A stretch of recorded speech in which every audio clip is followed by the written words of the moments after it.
Assalamualaikum warahmatullahi wabarakatuh. Bismillahirrahmanirrahim. Bismillah walhamdulillah wassalatu wassalamu ala rasulillah wa ala alihi wa sahbihi wa man tabi'ahu wa wala. Rabbi shrah li sadri wa yassir li amri wa hlul 'uqdatam min lisani yafqahu qawli. Subhanaka la ilma lana illa ma 'allamtana innaka antal alimul hakim. Allahumma zidna wa la tanqusna wa akrimna wa la tuhinna wa a'tina wa la tahrimna wa athirna wa la tu'sir alaina wa ardina warda 'anna. Alhamdulillah, sahabat pilihan Allah yang masih berada di Masjid An-Nur RT 8 Dalam Lidang, Penyambungan. Mudah-mudahan Allah selalu mendekatkan hati kita ke rumahnya, karena yang mendekatkan hati kita itu Allah. Waktu kita disuruh dengan hayya 'alas salah, kita jawab la haula wala quwata illa billah.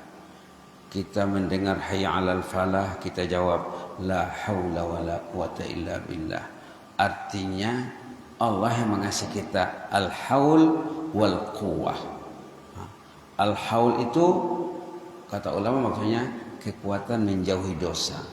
Al-quwah itu kekuatan mengerjakan yang baik. Al-haul la haula wala quwata. Ada dua ya. Ada haul, ada quwah. La haula wala quwah.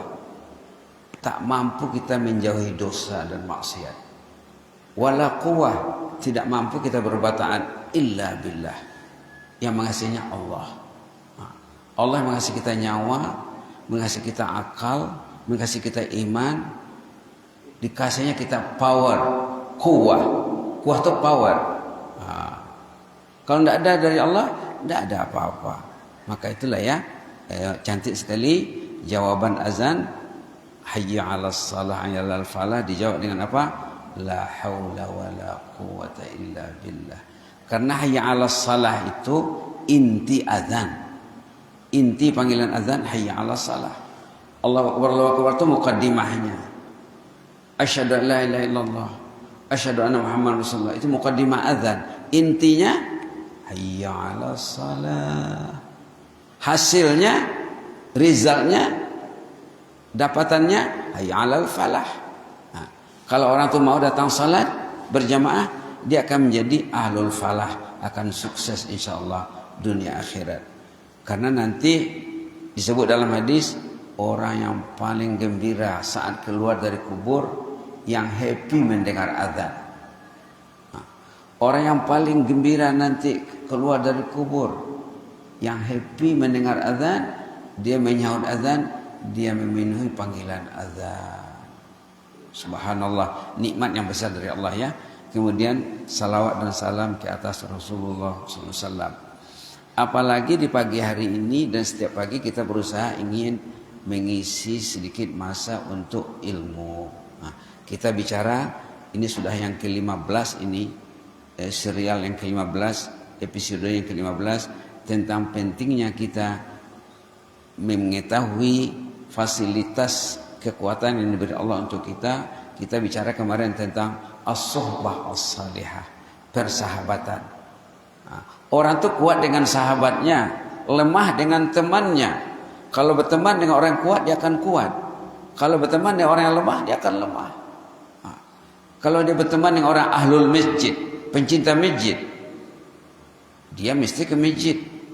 Kalau berteman dengan orang yang masih jauh hatinya dengan masjid, macam mana dia mendekati masjid?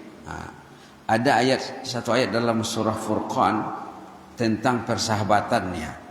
Tentang persahabatan diambil ya. Di dalam Quran banyak ayat-ayat tentang sahabat. Banyak dalam Quran ayat-ayat tentang persahabatan. Selain hadis Nabi, selain pendapat ulama. Surah Al-Furqan ayat 28, 29, 30. Peringatan Allah dalam surah Furqan ayat 27, 28, 29. Yauma ya'addu zalimu ala yadihi. Pada hari kemudian nanti, orang yang salah memilih teman, salah pilih temannya, dia akan gigit jari katanya. Dia akan gigit jari menyesal. Ya'addu zalimu ala yadih. Dia menggigit jarinya. Kalau dalam ayat ini menggigit tangan katanya. Menggigit tangan. Dia akan menyesal menggigit tangan. Oh, kenapalah saya pilih teman ini katanya. Kenapalah saya tersalah pilih. Kenapalah saya tersalah pilih? Kalau halamannya di sini halaman 362 surah Furqan, yauma ya'addu zalimu ala yadi. Orang yang salah memilih teman itu nanti gigit jari di sana. Ini kata kiasan ya, artinya menyesal.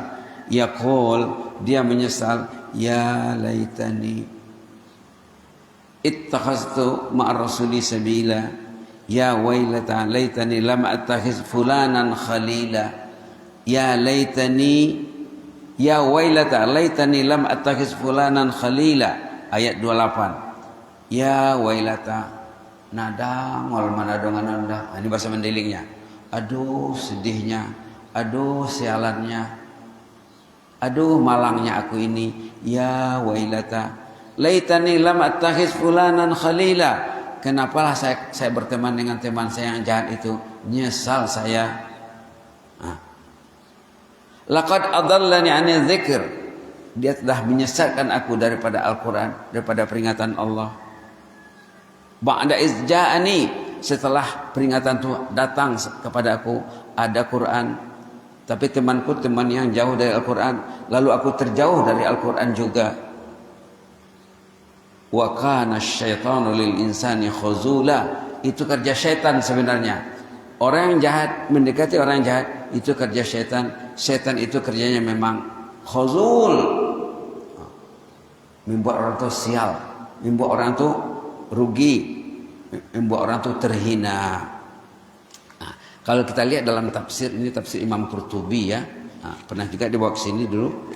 Tafsir Imam Qurtubi ini 20 jilid. Ini tafsir induk. Kalau kita lihat di sini ada hadis Nabi tentang keterangan ayat tadi, katanya ini syarat memilih teman. Syarat kriteria teman yang mesti didekati. Apa sifat-sifatnya? Qila ya Rasulullah.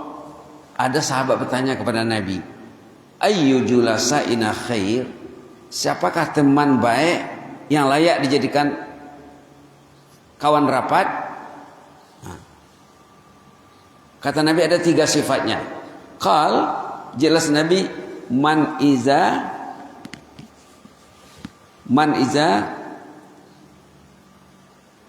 dzakkarakum billahi ru'yatah, dzakkarakum billahi ru'yatuh, wa iza wazada fi ilmikum mantiquh, wa dzakkarakum bil asyrah amaluh. Pendek saja ya. Ada 3 sifat orang yang mesti didekati. Man dzakkarakum billahi ru'yatuh. Kalau kamu lihat wajahnya, kamu ingat Allah. Tengok mukanya, ingat Allah. Ingat masjid. Ingat Islam. Wazadakum fi ilmikum mantiquh. Kalau dia ngomong, bertambah ilmu dibuatnya. Ada masukan selalu. Nah, lihat mukanya, ingat Allah. Dengar tutur katanya, bertambah ilmu. Wa dzakkarakum bil akhirati amaluh. Tengok amal perbuatannya, ingat akhirat. Nah, tengok amalnya, sikapnya, perbuatannya, ingat akhirat. Kata Rasulullah, inilah insan yang mesti didekati. 3 sifatnya ya. Melihat wajahnya, melihat penampilannya, teringat Allah. Mendengar tutur katanya, bertambah ilmu. Melihat amal ibadahnya, ingat akhirat. Oh, subhanallah. Kalau suamilah ya. Kalau istri, istrilah. Kalau ahli keluarga, itulah yang mesti kita target. Insyaallah. Insyaallah. Ada cerita orang soleh dari Malaysia juga ya. Saya katanya, kalau saya balik ke rumah, kalau tengok istri baca Quran, senang hati saya. Kalau saya pulang ke rumah, kata suami, ini cerita suami, kalau tengok istri pegang Quran, senang hati itu katanya. Nah, itu tanda yang senang juga ya. Tapi kalau istri tak baca Quran, dirintangi oleh media-media perintang. Nah, ini media perintang. Wasailul insyighal, wasailut tashghil. Kalau dia dirintangi media perintang, susah saya itu katanya. Jadi katanya suami saya, istri saya mesti selalu menggembirakan hati saya katanya dengan memegang Al-Quran ataupun memegang bahan-bahan ilmiah yang menambah ilmunya. Ya, ini satu hadis, satu ayat Quran ya. Surah apa tadi? Surah Al-Furqan. Awalnya ini sebenarnya awalnya cerita sahabat Nabi ini. Sahabat Nabi yang zaman Nabi dulu menjauhi Rasulullah. Lalu dia menyesal. Yaqulu ya laitani ittakhadhtu ma'ar rasuli sabila. Dalam hadisnya ada nama-nama sahabat Nabi yang terkait dengan sebab turunnya ayat ini. Tapi bagi kita yang penting apa? Kata ulama, al-ibrah bi umumil labzi la bi khususis sabab. Yang penting keumuman ayatnya itu. Bukan sebab nuzulnya ayat. Keumumannya apa? Orang itu menyesal nanti kalau dia tidak mengikuti cara hidup Rasul. Cara hidup Rasul.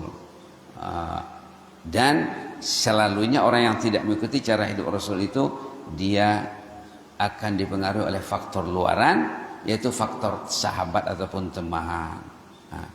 Maka kemarin sudah disebut doa sahabat Nabi agar dimudahkan Allah baginya mendekati teman yang saleh. Allahumma yassirli jalisan salihah, Allahumma yassirli jalisan salihah, Allahumma yassirli jalisan salihah. Orang yang saleh, orang yang baik, kalau ketemu selalu mengingatkan tentang Allah. Sahabat Nabi zaman dulu kalau jumpa satu sama lain, ada budaya mereka, kebiasaan mereka mengatakan apa? Ta'al bina nu'minu billahi sa'ah. Ayolah kita mencas iman sejenak. Lalu mereka akan baca ayat, baca hadis, baca kalam hikmah yang mengingatkan mereka tentang Allah. Yang mengingatkan mereka tentang Allah.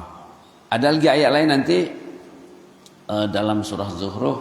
Mungkin besok kita coba teliti orang yang sahabat yang tak baik, Qurana su, teman yang jelek, yang bejat, nanti di sana berkelahi. Teman yang jelek, Qurana su, nanti di sana bergaduh, martongkar marbadai. Ada ayat lain ya dalam surah Zuhruf nanti.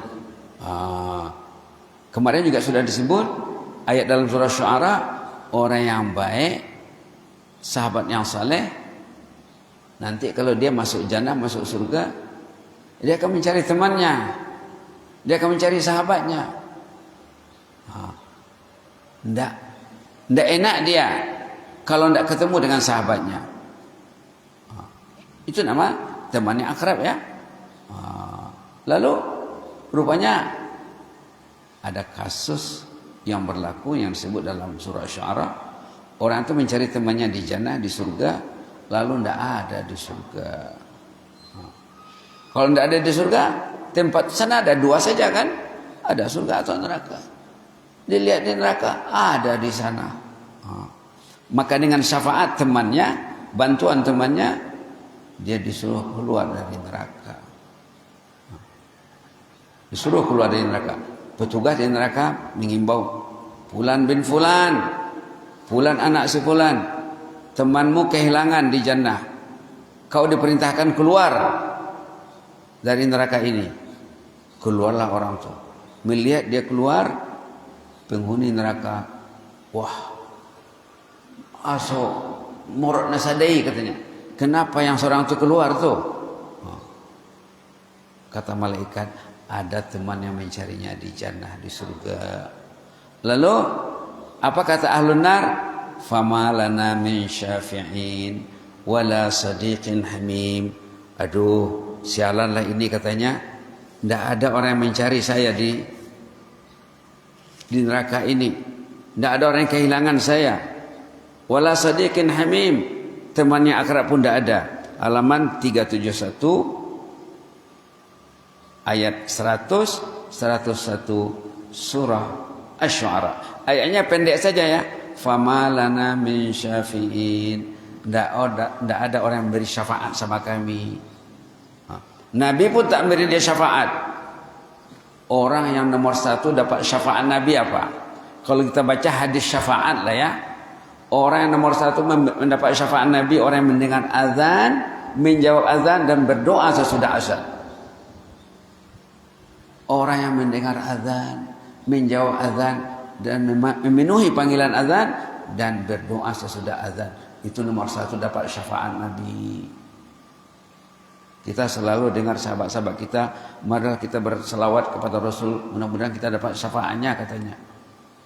Tapi kalau dia tidak ke masjid, tidak menjawab azan, tidak berdoa sudah azan.